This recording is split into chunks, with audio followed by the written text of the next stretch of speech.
Hello guys, this is dietitian इला शर्मा। तो आप में से बहुत लोग इस वीडियो के बारे में पूछ रहे थे और फाइनली ये रही।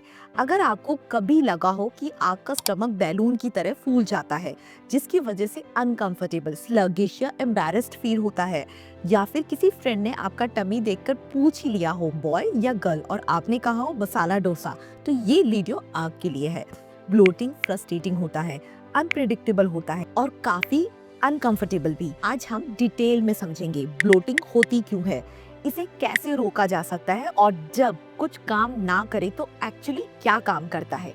इस वीडियो के एंड तक आपके पास एक स्टेप बाय स्टेप स्ट्रेटेजी होगी जिसे आप नेचुरली ब्लोटिंग को बीट कर सकोगे बिना एक्सट्रीम डाइट या महंगे सप्लीमेंट्स के। Let's dive into it. Solutions पर जाने से पहले ये समझना जरूरी है कि आप ब्लोटेड क्यों होते हो, क्योंकि जब तक आप अपना रूट कॉज नहीं समझोगे कोई रेमेडी काम नहीं करेगी।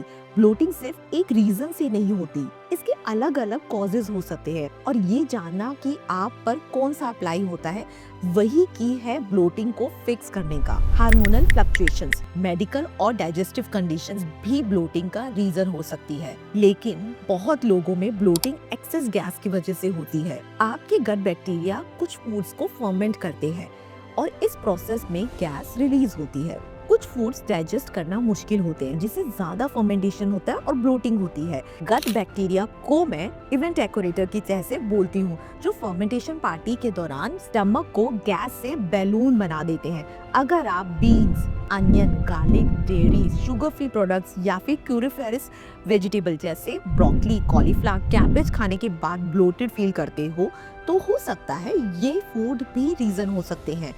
मेरे एक पेशेंट को भी ये मानना मुश्किल लग रहा था कि हेल्दी कॉलीफ्लावर फैमिली उसको सूट नहीं कर रही। कभी कभी ब्लोटिंग इसलिए भी होती है क्योंकि आप ज्यादा हवा निगल लेते हो, जैसे फास्ट खाना खाना, खाते टाइम बातें करना, स्ट्रॉ से पीना या पूरा दिन च्युइंगम चबाना।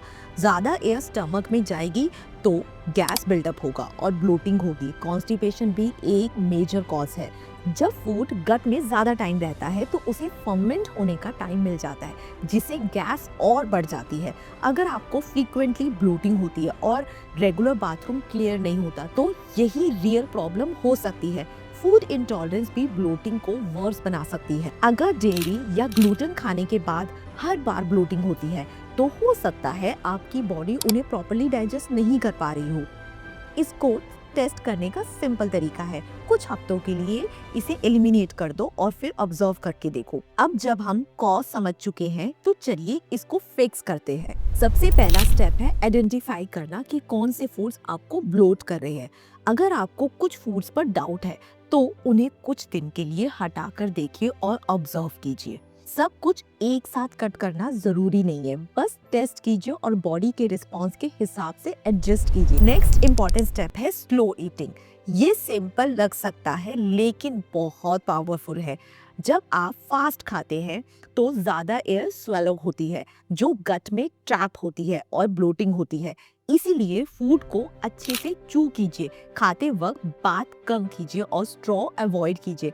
हाइड्रेशन भी बहुत इंपॉर्टेंट है।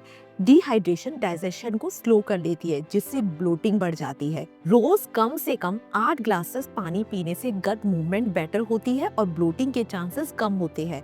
मूवमेंट एक पावरफुल टूल है। आपने नोटिस किया होगा कि वॉक के बाद ब्लोटिंग बेटर होती है क्योंकि मूवमेंट गैस को डाइजेस्टिव सिस्टम से आगे पुश करने में हेल्प करती है।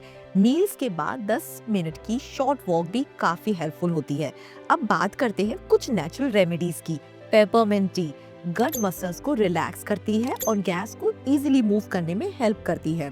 जिंजर डाइजेशन फास्ट करता है, फर्मेंटेशन कम करता है और गट लाइनिंग को सूदन करता है। क्यूमिन यानी कि जीरा वाटर डाइजेस्टिव एंजाइम्स को स्टिमुलेट करता है। Fennel seeds trapped gas release करने में हेल्प करती है। क्लोव एक्सेसिव गैस फॉर्मेशन को प्रिवेंट कराता है। कार्वे सीड्स ब्लोटिंग और क्रैम्प्स कम करता है। हर रेमेडी सब पर सेम तरीके से काम नहीं करती, इसलिए थोड़ा ट्रायल एंड एरर प्रोसेस करना होगा। याद रखिए ज्यादातर ब्लोटिंग हार्मलेस होती है, लेकिन अगर आपको सीवियर एब्डोमिनल पेन, स्टूल में ब्लड, रेसिस्टेंट डायरिया या कॉन्स्टिपेशन या बिना वजह वेट लॉस हो रहा है तो डॉक्टर को कंसल्ट करना जरूरी है।